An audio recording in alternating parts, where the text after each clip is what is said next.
It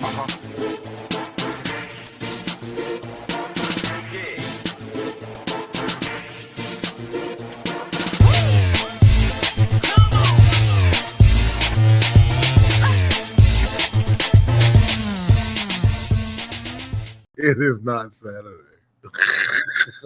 I am lost. It is Friday, and I don't have any pencil. That's not That's true. a great way to start the show. And somebody's show, though, watching. right? Somebody's watching us, right? Yeah. So we're testing something out because we're cooking up some new stuff for M3. Okay. And I'm restarting the Bearcast. This is episode 44 we're recording. Only the patrons are going to have access to the raw recording. Okay. So I said raw. Don't start it.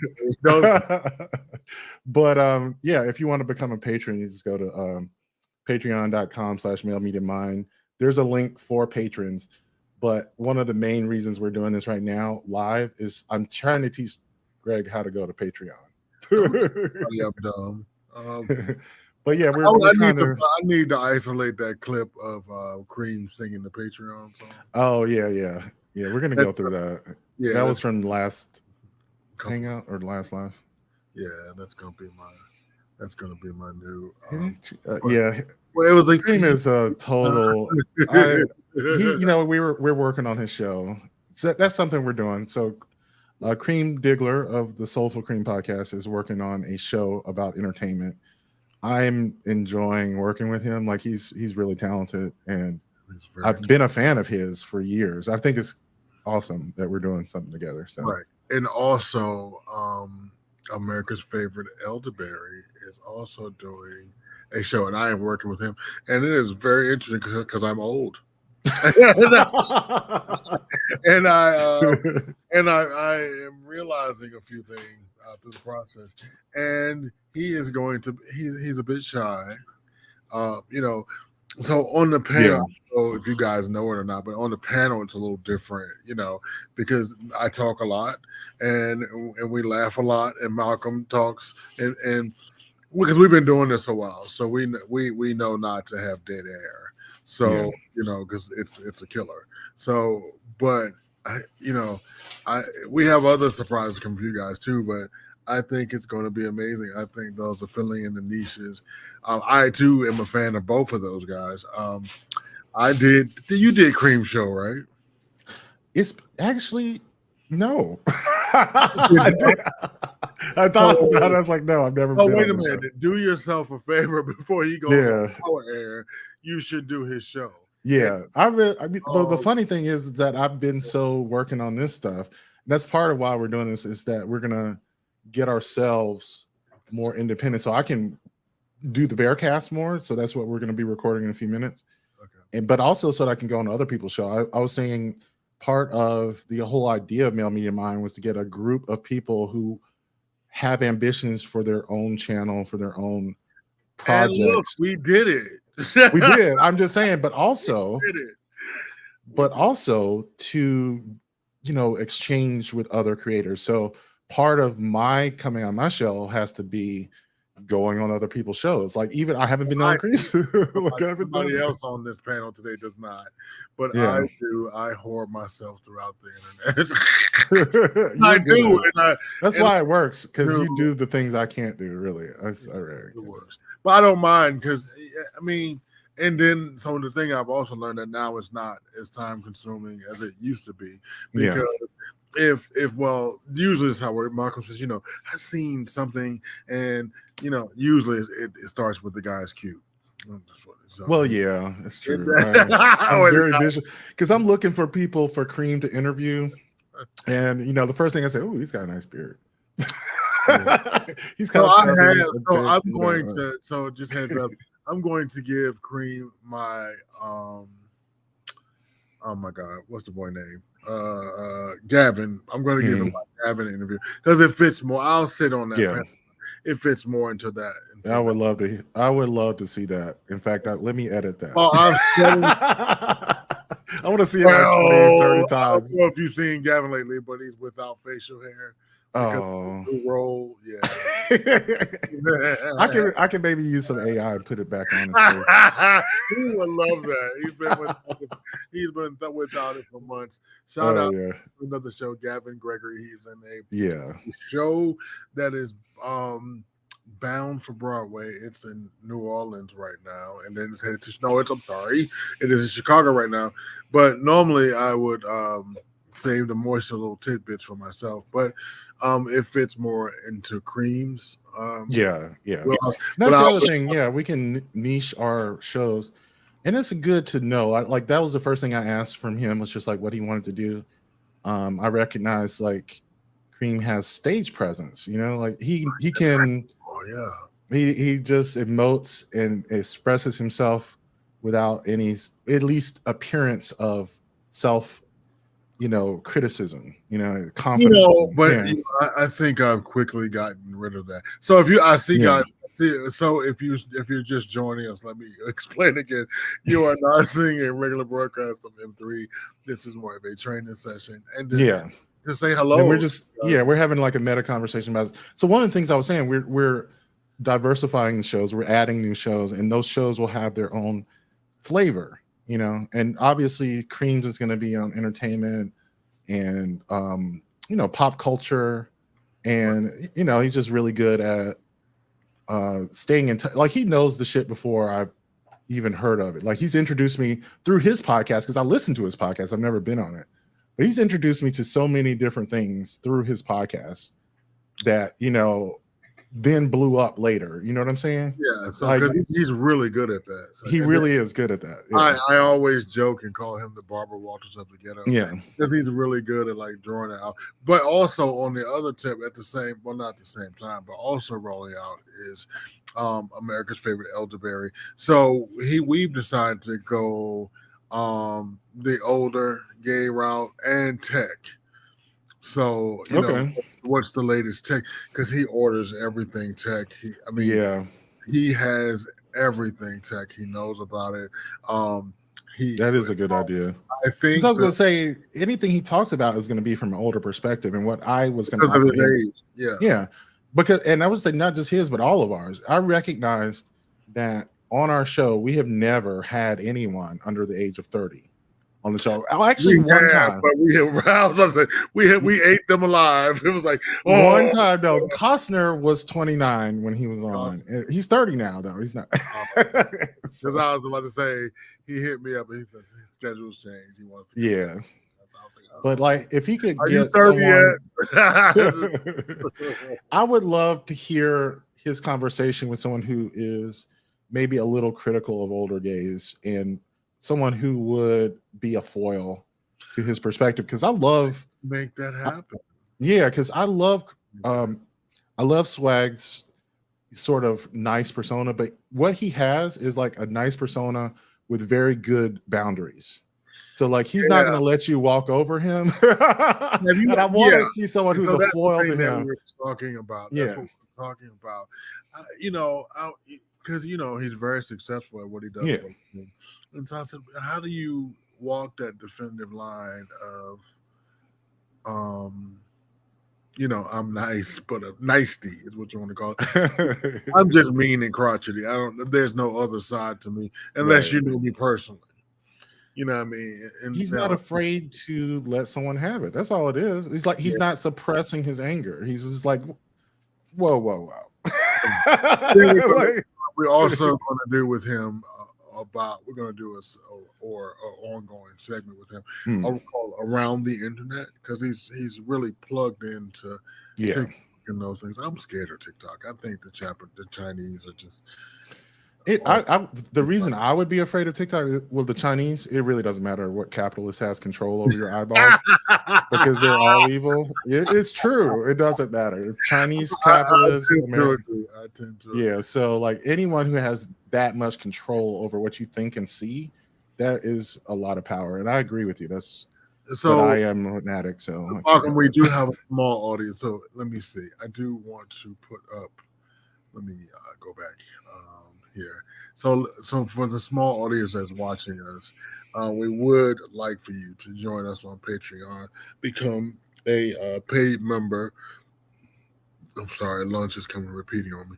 Um, become a paid member, and that's important because then you have a voice in the show, and then Yeah. we do We have give you early access to this. And like if we do live things like this, you get access, yeah.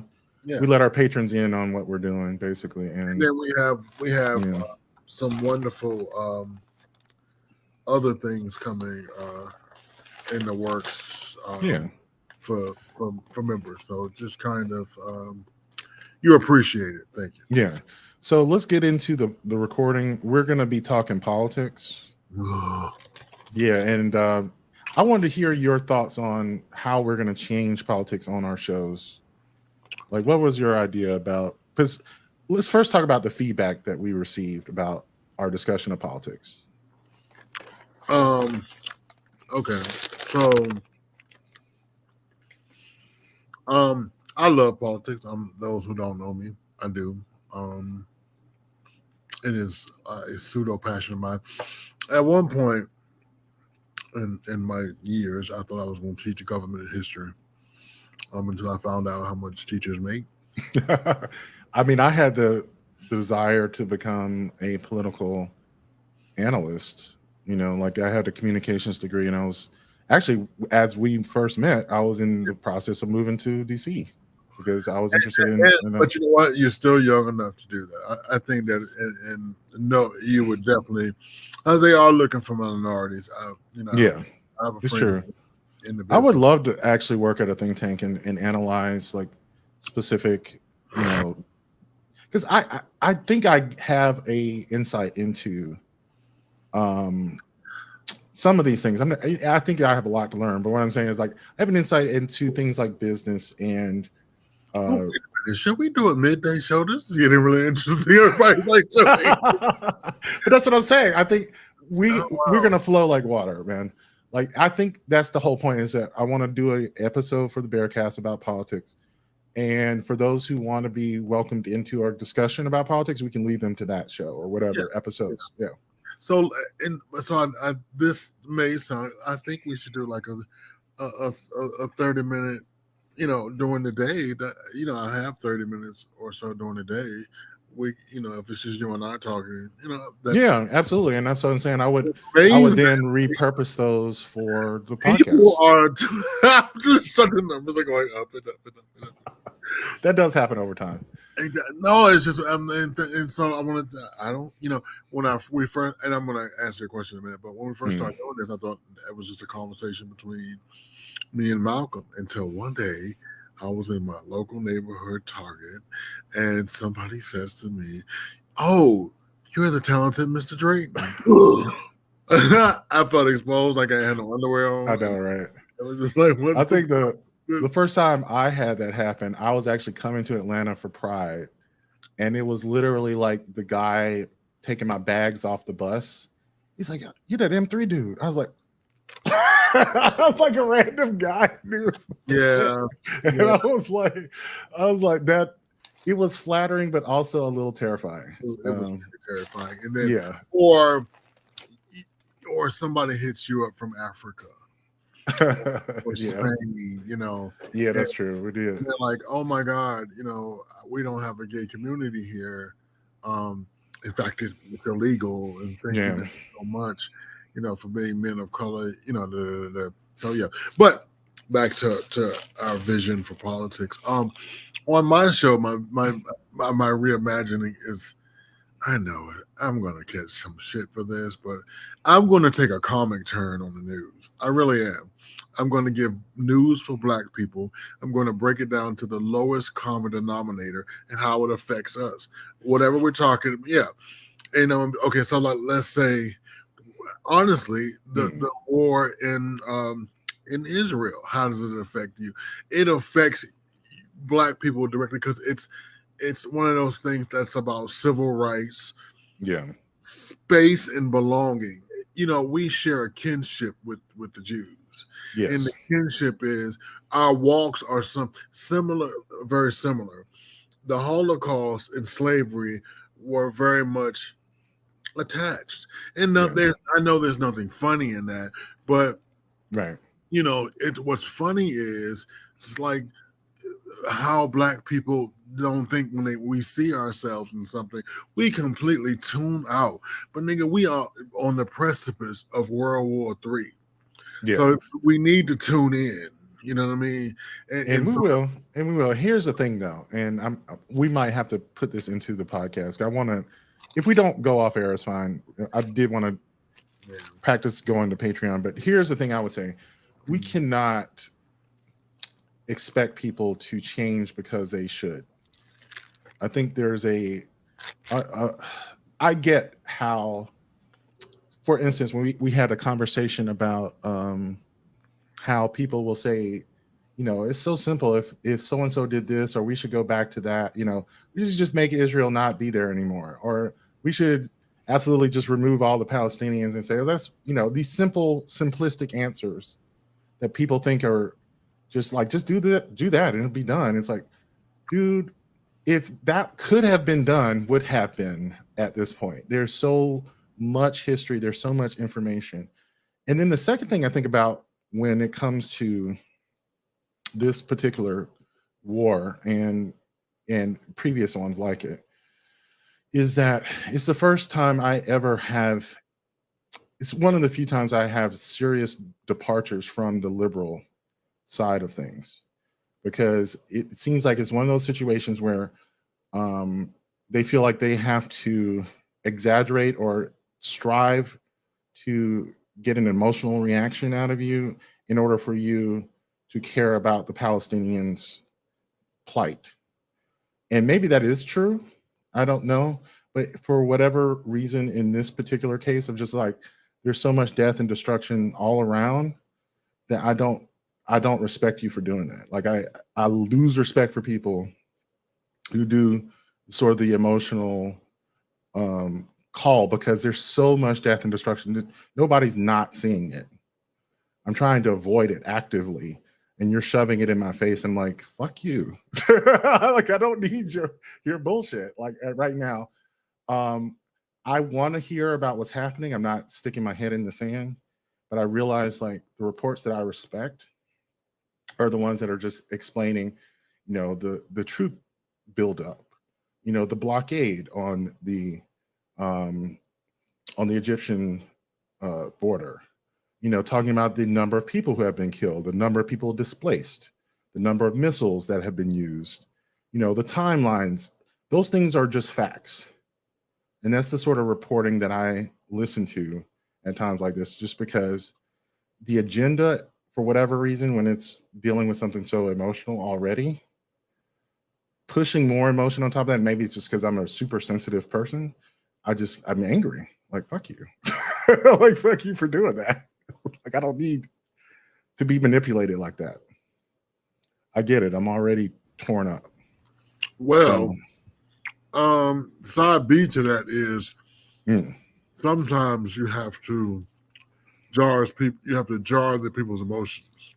I get it, because we've had that same discussion when it came to lynching and slavery. And I get it. I feel a little less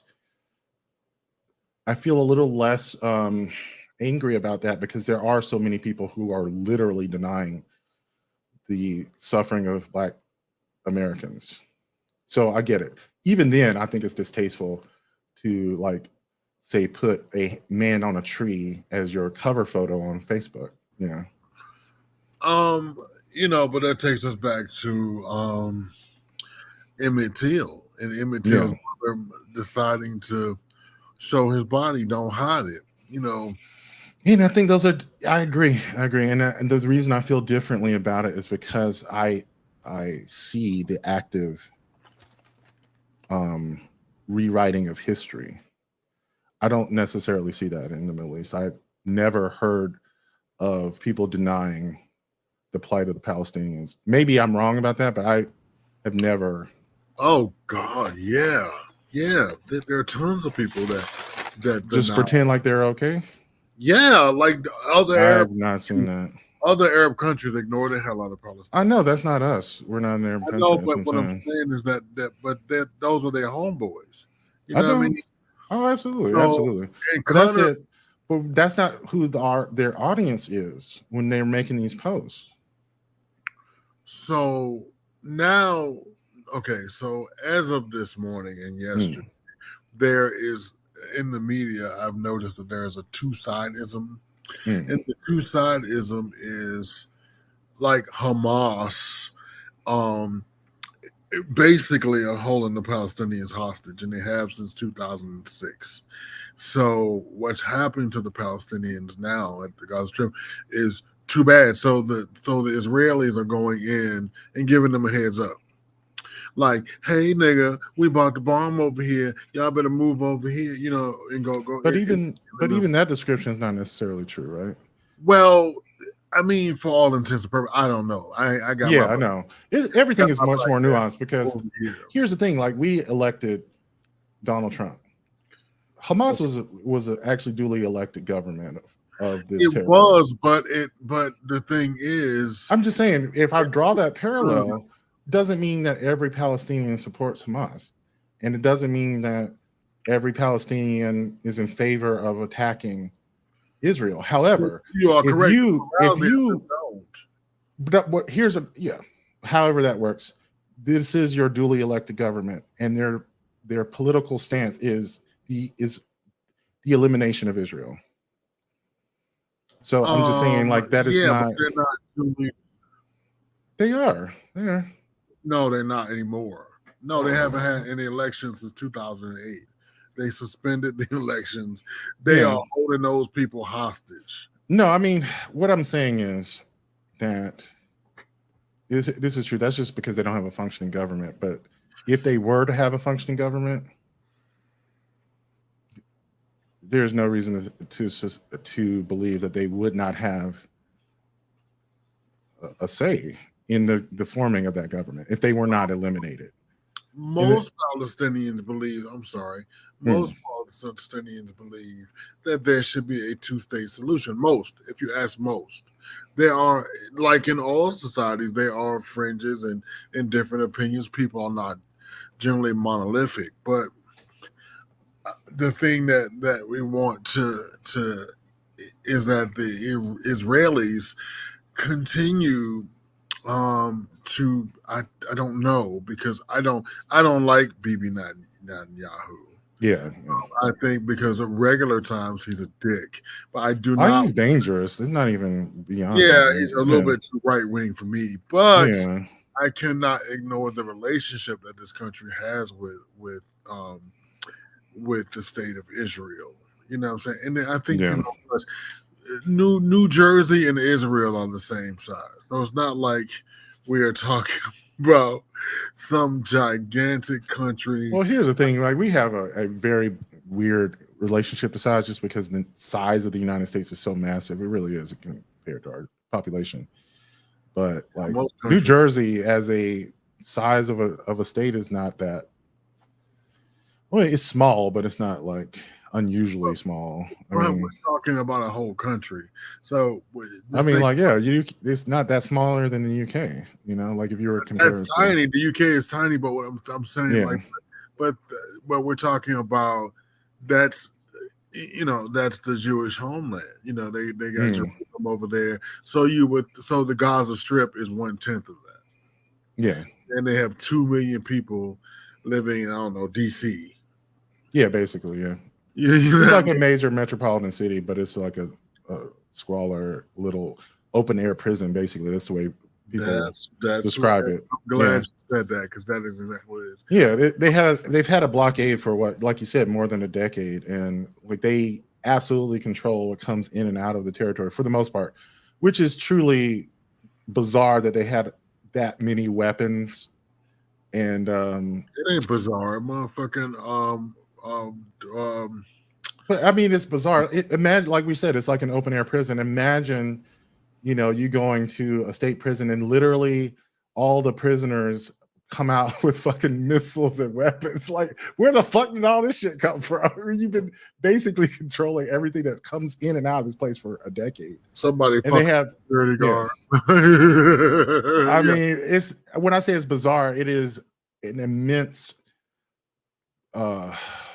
what do you call it? Security loophole. Like, either somebody actually actively was subverting that intelligence gathering, or I don't know, like what kind of gap you could have had to have that level of an attack. It's truly mind-boggling. It is, but anyway, that's some of the stuff we're going to talk about. I think the other thing I was going to talk about is the fracturing of the Republican Party. Oh, holy fuck! Yeah. So Steve Scalise did not get the votes necessary to become speaker. He got the support of his own party, but he could not get the votes from the floor. No, he didn't get the support of his own party. He did. What? He was their nominee, but once he got to the floor, he couldn't get enough votes to become speaker. Because it only required a majority within their own conference, and he got right. That. But see, he got 113, so that left 99 people that voted against him. Right. So what I'm saying is that they're going to have to go back and vote for another guy, which requires a majority within the Republican conference. Then they come back to the floor, and they have to get all but 6.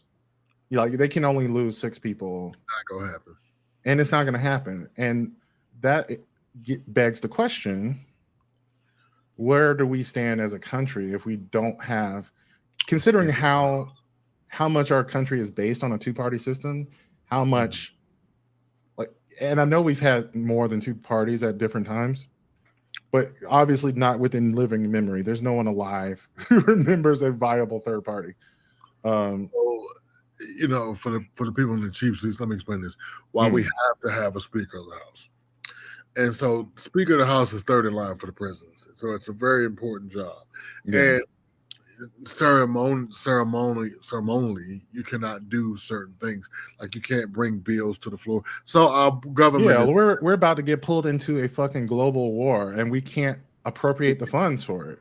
Well, like it's horrible. We have one party that cannot get them to get their shit together. We are There's nothing the president can do. There's nothing that their cohorts, their Republican cohorts can do in the Senate.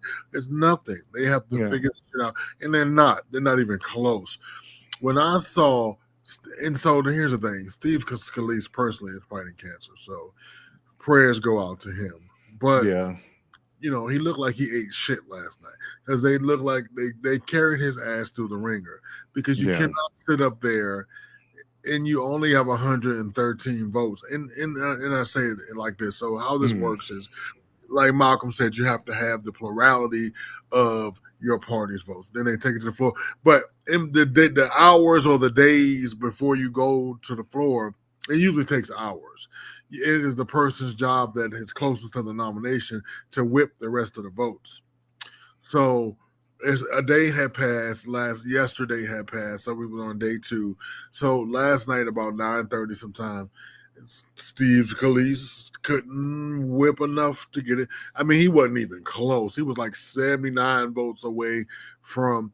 Now, what could happen from a you know, from a high school politics real quick diversion with is to the Republicans that got sense to go talk to the Democrats, and they do some type of power sharing, right? You know, and I'm just saying, like, the way our politics is currently set up, that's very unlikely unless the only time that sort of thing has happened was when we were at war. Like World War II is maybe the last time we ever did something like that. So like it's not something that you do in peacetime. It's just, why would you expect that? Actually, Malcolm, we have tons of comments. Oh, we're doing a podcast. Stop it, y'all. No, I'm just kidding.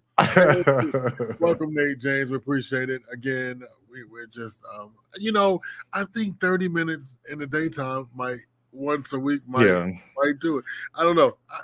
I didn't know you guys wanted to see our beautiful faces like this. We're literally in the middle of work, right? And we're just taking a break. I'm eating fucking lunch. I'm up here eating nuggets from McDonald's from Wendy's. Shout out to the Wendy's on 170. Yeah. Nate James, welcome, brother. What up, man? How you doing? This is great for the brothers that work from home. Oh, yeah. Oh, wow. That's a good point. I used to do that, actually. I used to watch streamers working from home. Like, okay, so for instance, I'm actually playing Destiny 2 while we're talking, but it I should be. know. I can imagine.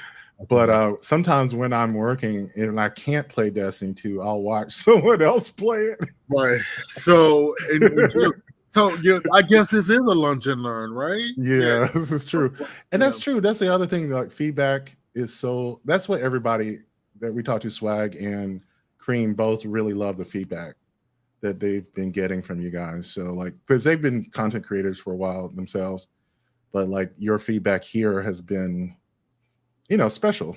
Yeah. And so yeah, it's pretty cool. So, to answer your question for those who just tuned in again, yes, we have with some special announcements. That yummy morsel, the sexy librarian himself, Cream Diggler, is we're gonna premiere a show from him called the Diggler Digest. It is a show that is based around arts and entertainment. I don't know if everybody knows, he is a professor of theater. He's a theater professor at a college, and I'm not gonna give away his name of his college. You might not want people to know. Yeah. He's because his name is not Cream Diggler, obviously. he's smart enough to not use his real Up name. in here, right? It's Professor Diggler up in here. I know, right? Yeah, that's pretty good. Hey, Cream, run to the bathroom and turn on right quick. So yeah, it's one of those things that he's excellent too, and we push his personal podcast because it's good. Yeah. The Cream Diggler podcast with Cream Diggler is an excellent source, and then as I begin, because people act like they're scared of Malcolm, they always bring me stuff and they don't. No, I think what it is, I'm actually a little bit aloof. So like I am very bad at responding to messages. I think that's really what it comes down to. So I then become the piece of this place. So they come to me with these ideas, and it's like, hey, Greg. And so I was like, well, listen, I can't take Malcolm and I are not going to discuss your one sentence idea. And, I need you to flush it out, because that's what, he talked to me. He was like, you got to flush it out. I'm not going to do it for you. So I'm like, yeah, I'm not going to do this for you. You have to flush out. So they flushed it out. And we have other stuff coming too. That's not the only thing. So, but we're flushing out some ideas. So, join us on Patreon, join us all together, and give us your ideas. We're going to be, especially in these upcoming weeks and days and months and years. And I'm real quick, we were talking about the format, changing some of the issues, the formats on my show. I think, Malcolm, are you going to redo your format as well? I'm always in flux. That's one of the things that we talk about with. I will take feedback and work and experiment. One of the things that I have been focusing on recently has been relationship topics, and I think mainly it's like, who's the asshole here? Because for one, I think I went back to thinking about why I started M3, and it was honestly, actually, I was in a relationship with James, who we still do the podcast with Devon on Sundays, and we started it as a way to reach out to other people. Like, we wanted to post articles on social media and stuff, but we was like, let's do a blog, let's post it this way. And I think from the very beginning, it was always about community building. And so part of that for my focus has been on how people treat each other in general. How, friendship, relationships, family. I'm utterly confused by human behavior, which is why I study it. I mean, I understand the mechanics of things, but that's not how things work. You know what I mean? Like understanding sort of how to make good decisions in very emotional situations, emotional regulation, things like that. So I will gauge specific. That's a very vague, nebulous topic. So I try different things and see what the response is on each. I'm going to include a digest where I edit some of the live things. That's something I'm working on. I used to do that for every broadcast back in the day when we started like 10 years ago. But it became more difficult. I think what really changed wasn't that it became more difficult. I don't think it was as rewarding to take all of the effort that it took. It's actually easier to do but when you post them, they don't get nearly the engagement as the live streams themselves. So it's just kind of like, yeah, I don't know. But not now with TikTok. TikTok gives you way more engagement as far as short form video content. So I need to dive back into that, and I am. It's just taking a little bit of time, and I'm being patient with myself, right? Like I'm not having to do everything at once. I'm schooling myself, and that's part of what we're doing right now is getting us. We should actually move to Patreon right now. All right, so enough freebies for y'all. Join us on Patreon. Hold on a second. Yeah. So bear with Greg as he switches. And this is the thing. Yeah, go ahead and switch us to Patreon. We'll there you go. In case y'all want to come on over. This is truly a lunch and learn for me. Y'all want to come on over to Patreon? There's the thing right there. Yeah, and so leave that up, and I'm gonna walk you through moving us to Patreon because we're gonna have to do this live because there's no other way to teach you. Exactly. Let's go. All right, so you're gonna hit the edit button next to all of those icons. I got you. And you're gonna remove all of them except the one that has my face and the YouTube. That's the red play symbol. And that has my face. Because there's two of them. One has the M3 logo. Hold on. And one has my face. I'm slow. Okay, I see those two. The red ones. Yeah. So those are the two YouTube channels. The one YouTube channel that you're not going to remove is the one with my face. That's my personal YouTube channel. Okay, so I'm going to remove everything else but your face with the YouTube channel. And what else? That's it. You're going to hit edit. Right? Yeah, I got that. Yeah. Okay, so when you click on one, so they have the option to remove it, right? So I'm clicking on the Facebook one first. Mm-hmm. Your face on it. So I clicked on it. It says remove, right? Yes. Okay. And do that for all the other ones except the one that has the YouTube in my face. And I'm doing let me just go through it like this. I'm doing the M3 Facebook logo. Yes. Yeah. Okay, so remove. All right, and I'm removing the gaming Facebook. Yes. Remove. All right. So the M3 logo for YouTube, I'm removing it. Yes. Yes. Okay. So I'm not removing the YouTube with your face on it. That's correct. And I'm removing everything else, correct? Yes. So the only thing that should remain is your face in the YouTube link. Yes. Is that correct? Yes. All right. So this one was asking me to save changes. When I click on the Mail Media Mind, the one that's right beside your face with the YouTube. Okay, I don't know. It is M3 Bearcast episode 44 recording. So it's the Bearcast that's recording. Do I remove it? Does it have my face? No. Okay, yeah, go ahead. But it says okay.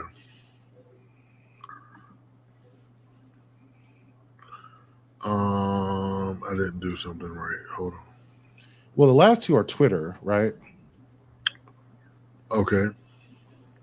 Is that what you see? No, the Bearcast is still up there, and the last two are Twitter. I can. It won't let me remove the Bearcast for some reason. Okay, they're all the Bearcast. These are different. They're all saying Bearcast episode 44, right? The location is indicated by the symbol. Yeah, there you go. You got the Twitter. They're gone now. The last one you need to remove is Twitch. That purple one is Twitch. Okay, is that what it is? Okay, now it's letting me remove that. Okay. Okay, you're done. You can come back to the recording. All right. And you can take down the Patreon. There you go. That's going to Patreon. Oh, really? Yeah. And then when you want to end the show, you hit that red button and we end the show. So here's one of the ideas I had, and um, thinking about recording. I want us to record the Bearcast like we're doing right now. Okay. And we don't need to have a set time. We already have shows that have a set time. You know, we got Wednesday, we got Saturday, we got Sunday, And soon we're gonna have Thursday. and soon we'll have Thursday. So we got enough set time. Yeah. Having pop-up shows like we're doing right now will help us record things for, say, Swag's podcast or my podcast or your podcast whenever you want to do it, you know. And those can be pop-up as long as they're subscribed. You know, they will get notified just like we had an audience. I didn't share that link with anyone. Obviously, they just already had our, you know. Because we bad. Because we're cute. That's really what it is. That's really what it is. I get it. It's all good. And you know, people color struck. We happen to be of a certain skin tone. Yeah. I was having that conversation with a friend about, how about this? How about it? I don't know if I want to put this in the Bro, podcast. Are you sure? Because like I'm not going to necessarily put this in the podcast, but hold on 1 second. The number of people are still up there, and it went from 6 to 7 and back down to 6. Okay, so it's possible that I forgot to make that YouTube channel private. So I do that. This is when I create the so that's what happens when you do that. It could have been, yeah. I don't know. Sometimes the number doesn't show properly.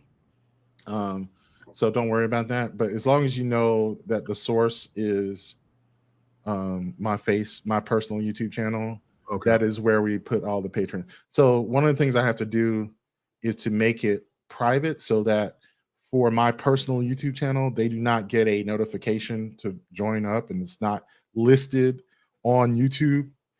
Like, it's private, but you know, if we give the link out on patreon.com, they can view it. You know, I did not make it private because I was just trying to get a recording going and teach you how to get on Patreon. Like, I actually don't care if people but it's not on our main YouTube channel, so that's fine. Because my personal YouTube channel has 53 subscribers, you know, like it's not a. It's and not I don't have a personal. Maybe I do. I don't know. Right. I ain't no shit on there, so it doesn't matter. Right. And so going in the future, so going for my goal is to actually turn my Saturday shows into an actual podcast. Yeah, that's good. That's my. So I don't. And so like we take it step by step. Let me tell you what I learned. Like what we're doing right now is the first step is to have a project, right? Mm-hmm. Something that you're going to do tangible instead of just going out and trying to educate yourself on how to do XYZ. Get a project, try to do it, see where the failure points are, and don't make the stakes so high that failure isn't an option. You know, like, oh, you got that from me. Lord, look at you. I'm gonna beat your face when I see you. I didn't even know I got that from you, but anyway. But don't. First started doing this, just to give whoever's watching or whatever the background, like it was easy for him, but he's an introvert, which was weird. I'm an extrovert. It was extremely difficult. It took him years for him to talk me into weirdness, and because there is a certain amount of ourselves that we have to give you all. You know, I mean, honestly, there's a, we have to commit. You know what I mean? Right. We have to commit, and it doesn't, and we have to be vulnerable, and we have to be angry, and we have to be happy, and we have to be misunderstood, and it's right. And I was not ready. That's a tough one. Yeah. And I was having that conversation with my brother not too long ago, and it's really funny. That's when it hits home to me that he was like, I watch your podcast, right? I was like, and I was like, you already told me that. It's like, how? I didn't tell you that. I said, yeah, you told me on the podcast. It's like, oh, that's so weird. But I was talking about the accessibility options on iOS or something, and we hadn't talked about it. Dope, yeah. And we were kind of working it is with Cream, and I mean not with yeah, but no, I was talking to him about like some of the differences that have happened over the past 10 years And I wish I was a faster learner, but one of the major things I learned is how to detach from some of the emotional reactions I would have to people who disagree with me. Like I would be so invested. Amazing job. Yeah. We have I would grown say so much. it isn't much like a duck though. You know how a duck You floats across the you are water. running under the water. I am like, oh God, this is just destroying me. Just like it's, and I don't know when I started detaching. It's just, I think it is because of the experience of doing this that I recognize. Hold on 1 second, Malcolm. We do not have. You can participate. I can read your comment. Okay. I see your comment, and if you're on Patreon, I can still see your comment. So hop in, for make us around, have us because sometimes we are. You know what I'm about to say. So sometimes we have done this so long, we are in our heads about it, and we, it's the reason we started wanting audience participation because we do it for you, obviously, and we don't want to become dicks about it. We don't want to Kanye ourselves about it and think, oh, bitches stop you in the grocery store, so now you know you all that. No, I'm still Greggy from Virginia. I'm still that nigga from Virginia. So don't but about your growth on that. So I somehow always thought you were a tech head, and I would call you in the middle of the night with all these, and you would be like, I don't know. What the fuck do I know? You know what's so funny is I had that. My mom had that impression of me from the moment I was like a kid. And the difference is this: I absolutely love technology. But you That look does like not mean I'm good at it. Right. That's but you why look like you know everything. it does. Yeah. We had a viewer that sent me this was a long time ago, and they said to me, they says, Malcolm knows everything, doesn't he? I was like, yep, he sure does. I did not do anything to make them understand anything less than you do. Yeah. But so, okay, who you guys out there, listen, it's so let me re-go over what we're doing here. We want ideas for the Bearcast because the Bearcast is very much a part of our network. You know what I mean? Yeah. Now, because of Devon's work schedule, he works outside of his house, and his commute is crazy. He lives here in Atlanta. If I ever happen to run on him in public, he's like every time he's like, "Oh, we gotta get we can live in the same city." But it's if anybody's ever been to Atlanta, lives in Atlanta, you know that it is amazing to move around this city. Yeah. And to be able to do things, it's extremely hard. So Yeah. that's why you don't really see him in these, but we try to include him. But Yeah. it is time for M3 to kind of move to, I think we have successfully become professional. We started off as a group of friends, chatting with each other, and then when I joined during the pandemic, it was an outlet for my anxiety. Yeah. Because I was stuck in the house. What better way to have hundreds of people or thousands of people listen to your gripe about what made you nervous today? So, and I thought, so really, truly, going back to those big, humble beginnings, Malcolm. So I had some anxiety yesterday because I was with my assistant. We were coming upstairs, and I got really winded and tired. My chest was hurting. I was like, "Oh my God, I'm having a heart attack." And I was like an hour, that body, the body keeps the score. And I thought to myself, nigga, you are not having a heart attack. You are old and winded. It took you forever. But those things come from therapy and audience participation and things like that. So we do learn from you all. We do. Yeah. And I would say like some of the things that I've really enjoyed and learned from the panel and still do happens to be about relationships because I have so few opportunities to date. And it's funny that it's actually coming. Wait. Flag on the play, nigga. Flag on the play. There is a flag on the field. You have so many opportunities. You don't have so many opportunities to do what? to date. You. Oh, that's not dating. You don't really. I'm gonna shut up. I did all that. Yeah, you don't know. That's not a date. Yeah. If we're talking about fuck, yeah, sure. Like, but I can't really do that anymore because I don't trust people. You know, like I don't want to. From like you. I don't. I just don't. I don't want to go up into some trap house, fucking some crackhead. I just don't. I don't want to be doing that because that's usually where you end up. You end up in some place that's sketchy and like you clearly are putting yourself out there in a way that doesn't make sense. Now and I'm asking myself, like, why the fuck am I doing this? I could do this. I'm I'm totally rearranging my show for tomorrow in my head. This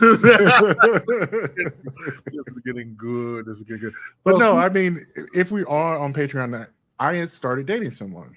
Yeah, like we're actually dating, and I recognize that all of those conversations I've had with you guys has made my dating life so easy. And he tells me this. I've never. He told me this the other day. So I've never had such a effortless, experience dating anyone. I was like, yeah. Where did that come from? I started to think about because we just had all the conversations. So you're not afraid to talk about anything. I was like, no, I'm not. So Oct says to you, Malcolm. Oct says, Malcolm, you can take care of yourself. We believe in you, bro. We absolutely do. We absolutely. I appreciate that because I don't always believe that. Just listen, that nigga don't call me in 3 days. I'm going to Albany. No, I would take care of myself. I was fine. I haven't never been in any real danger in those situations. It was just that I no longer wanted to put myself in those situations because the overall cost benefit analysis was a loss. I started to recognize like I'm not getting what I want out of this. So why am I continuing to do this? I have put myself in danger so many times. Me too. Oh shit! So many times, like for some ass, it's crazy. Yeah, I've gone to places I didn't know anyone. Got on a plane, ended up. I would have gone missing. There was this guy named Malcolm years ago. I had no idea what happened to him. He got on a plane, met some dude, and we never heard from him again. Right. I mean, and that was not like 1 or 2 times. That was quite a few times. That's what we did back then. You corresponded. And you saved your money for your little plane ticket, and you just went over there. You just hope for the best. Because I remember a few times I was like with this guy. He's like, he mentioned this, like I think he was like, he was an older guy, and I was like, this is not the thing you say to someone, but he was trying to like be a daddy type, and he's like, you should really not do this anymore. Like, you put yourself in a situation where you're not safe. I'm like, you don't say this while I'm still here. I get this, but he's trying to like school me, and I'm like, tell me that when I get home. Wow, that's good. That'll make a great movie. Yeah, but he was right though. I mean, years later, I was like, it was. Yeah, I mean, I wonder how many people go missing in that kind of scenario. Mm-hmm. You kind of date online on the download. You go see the person and then they're the killer. Yeah. Luckily, most of the time they're not. Yeah, most of dumb luck. Seriously. But I think that goes with youth. With youth, you're a less afraid of, because now that I've turned 50, I'm afraid of my own fucking shadow. Because I'm like, ooh. There's a bliss in ignorance, bro. It is like you don't know any better, so you can do whatever. So I was telling my assistant the other day, I'm really trying to get re-engaged with my 8-year-old self because he ain't afraid of nothing. That nigga will jump off the roof and break all his bones and be like, "Oh, let's do it again." So, I'm definitely trying to re-engage with that nigga because, all the things. Like this has been a really tough year for me. And, having M3 has really helped because I looked at some of the first shows when I came back from my injury. Ooh, I looked like I looked constipated. I looked, I don't know, but it was terrible. But I'm so glad to be feeling better. I'm not 100%. I'm almost there, but you guys provide just as much outlet for us. And contrary to public belief, we do have to read things and research things because we don't want to bring you bullshit. As the little boy say, Yeah. that little boy, what's that little clip with the little boy in the back seat of the car? He goes, bullshit. The little white boy is like, bullshit. Yeah. It's so I cute. know, like, I used to try to guilt you into reading books. I can't do that anymore simply because I'm not wanting to read the books. Listen, you're gonna have to, though. You're gonna have to get back because it's not what I want to read. I do. I said Pretend like I hate it, but I necessarily don't. One of the books I want to read, and I think I decided it would be Tim Miller's book, Why We Did It was the name of it. He is a it's called Why We Did It. The political analyst Tim Miller? Yeah. Oh. Yeah, I don't watch him on TV, but he is a regular contributor to the Bulwark podcast. And I guess if you know who he is, he was a political advisor. He was a senior strategist for the Jeb Bush campaign. He's probably one of the only reasons I listen to the Bulwark. Yeah, and he has a book. It's called Why We Did It. And what's interesting about it, I've already read it, so I will read it again. But what was interesting was how every relationship in his life changed when he left the Republican Party.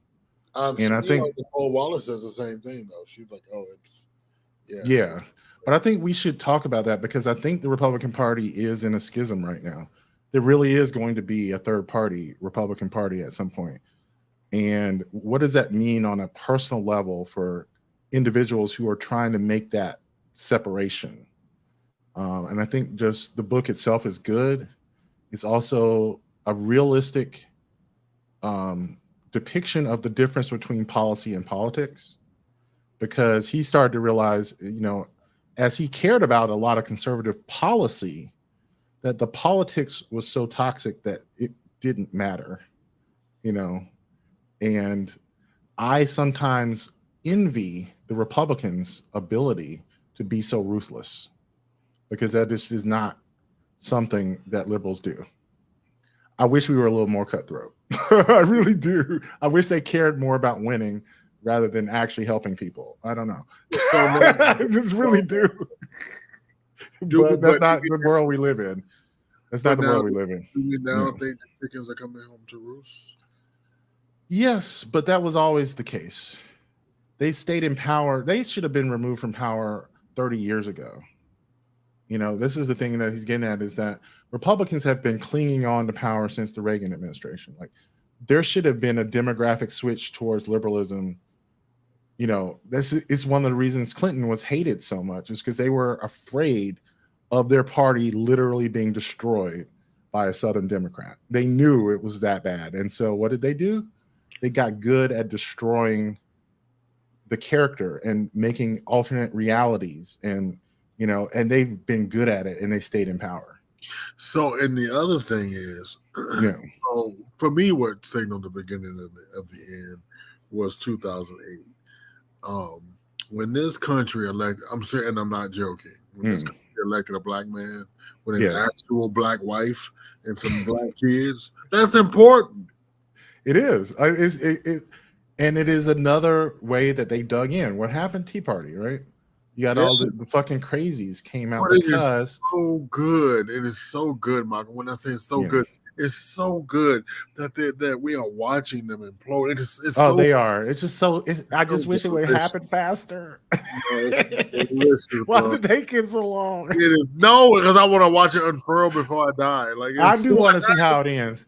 I do want to know what the new Conservative Party will be. I don't know. Right. It's gonna look like the other end of the Democratic Party, because that's what the societal shifts are. Yeah, that's true. They're gonna care about abortion. They're gonna care about climate change. But they're gonna be a little more fiscally conservative. Because the person that's heading that party right now is oh God. Speaking of, did you? He was an asshole. Did you hear what he said? Who's that? The leader of the party now. Trump president. Yes, I'm not. I want to say his name. I have not heard. Oh my God, he called Bibi Netanyahu an asshole. Oh no, he Oh, said fuck Bibi is what he said. oh. Then he called Hamas smart, Yeah, he does that. Yeah. and they, MSNBC is quick to send somebody to Kansas. I don't know who this motherfucker is packed ready to go to Kansas, but But here's the deal, they're saying, "Oh, did this change people's mind?" No, it it didn't. did. Nope. This was apparently nope because they had the morning Joe Scarborough, who is a real dick. Joe, you're a dick. Yeah, he does. He does come off as an asshole. I like you because you're a fair dick. You're a dick towards everybody, and I like that. Right. Yeah. So you're a cock more than a dick. I guess you're unfair to everybody. That's funny. Terrible. Yeah, he's been having conservatives because Israel is their shit. Yeah. And yet Dum Dum has left them stuck again because he's on the campaign trail talking shit about Israel. Yeah. So these conservatives came on Joe Scarborough. They couldn't even talk about this shit that's happening in the House because Mika, with her blue Democratic ass, she's like, well, what are you going to do about your former president talking shit about Bibi and calling her Muslim? Well, here's the thing. I think that's going to make a difference because this country, I agree really in a sense. They're really down for Israel.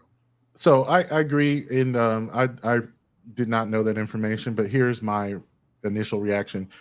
You very well could be right. Like this could be a shift.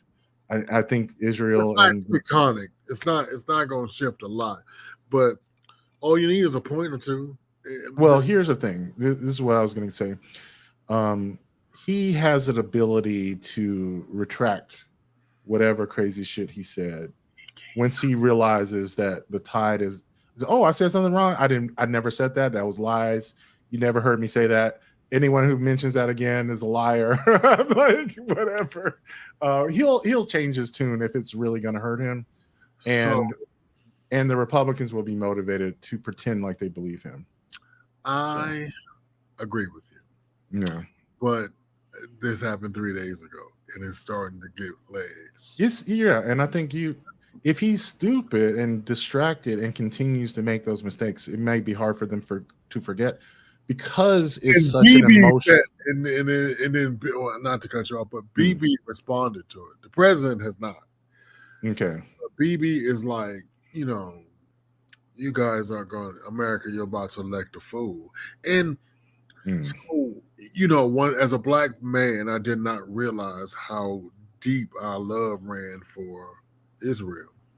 Yeah, because it's the home of Jerusalem. Yeah, it's true. No matter what your belief is, you are down for some Jerusalem. Well, that is a good point. Okay, I'm going to bring that up because I'm not. It is true. The last time I had a conversation about this, I was a more religious person, and I realized like that has been the shift that changed between the last war and this war, which is like I don't have that connection to it, and I'm the vast minority, like most people are, Christian based and religious, and so yeah, like it all just seems like insanity to me, like I'm just like this is dumb. Now I'm a devout Catholic, but some of the things in the Bible are a little magical. I get it.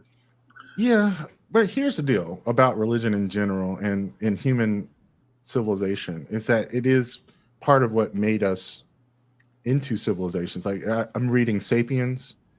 That's the book by Noah Harari, and it's basically a history of humanity and a lot of contemporary things. So, in addition to language and consciousness, the first thing that made us more cooperative and allowed us to assemble in groups larger than say 150 people was religion, basically myths and stories that bound a people together.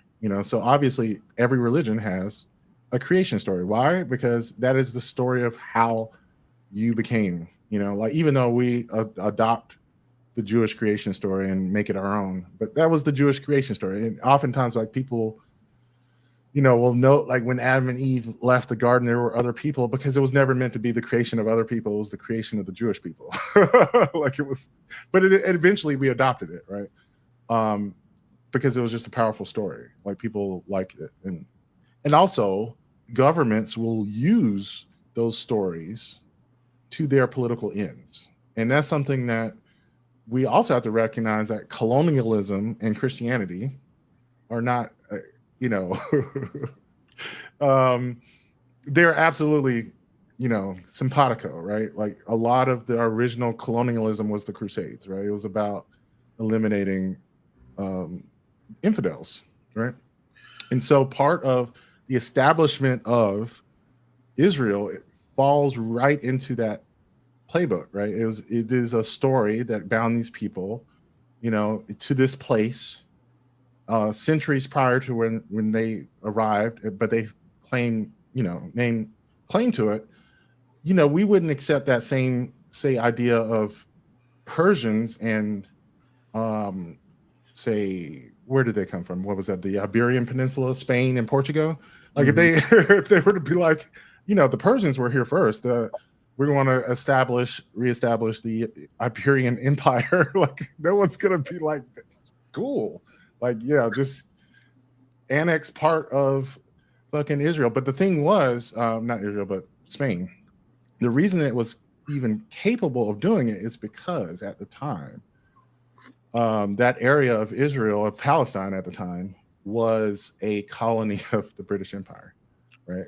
In much the same way that India was. And so they managed to do a two-state solution in India. They did India and Pakistan. They never did the two-state solution in Palestine. But that was, yeah, I'm sorry, but my whole thing is, but what in my mind seems so simple, down to genocide, because that's what it really is. Yeah, that's why it's so fucking crazy. Is that you're using these ancient stories to justify fucking murdering people? Wake the fuck up, bro. Like, everyone involved. Like, Israel really should not be there, but neither should we, or neither should India or Pakistan, for that matter. Like, they were partitioned colonial countries, because a lot of the idea of a nation state was not the same as it was in other places, right? Like, these were city states and things like that. And then you want to create an international global community and create, nation state. It makes sense, but you can't you can't say, my people used to be here, therefore I can just take your shit. Like, that's not a... Well, how really. So now we got to talk about Columbus and why people believe they should walk in and take your shit. Yeah, I get that. I get it, especially if I'm the one who's taking it. Like, of course. I sit on the bones of thousands of indigenous people in Georgia. I was having it's like, we were literally, going to work and working around massive genocidal graveyards. And what I'm saying? You know what that is. You know what I'm saying? Yeah. So growing up there, I don't know if I ever told the story on my show, how my mother got pissed off because the class trip was going to Jamestown. Yeah. And so she sent this nasty letter to my teacher. And she says, I do not want my child to go see where his ancestors were murdered and sold and treated less than human. Yeah, that's a reasonable thing to say. For the whole year, that woman looked at me with us. Oh shit, we fucking went to auction block when I was in school. Like, beyond that, there was this. I don't know what the purpose of it was. I was too young to really notice, but it was like nobody wanted to approach it though. That was what was so crazy about it, was that and I don't know if that was necessarily a bad thing, but we were on a plantation, looking at the houses or whatever, and there was this auction block over there, Damn. and everybody was just like, I'm good. I don't want to go over there. I don't want to see that. Look at this shit, nigga. No, let's not. I don't want to. It's a certain amount of just sadness, and heaviness about it, and you kind of want to forget it, like, yeah. But it's just one of those things that I don't know. Oh, dear white people. So before we go, we could end our recording because I think we're over an hour now, and I don't want to be on here forever.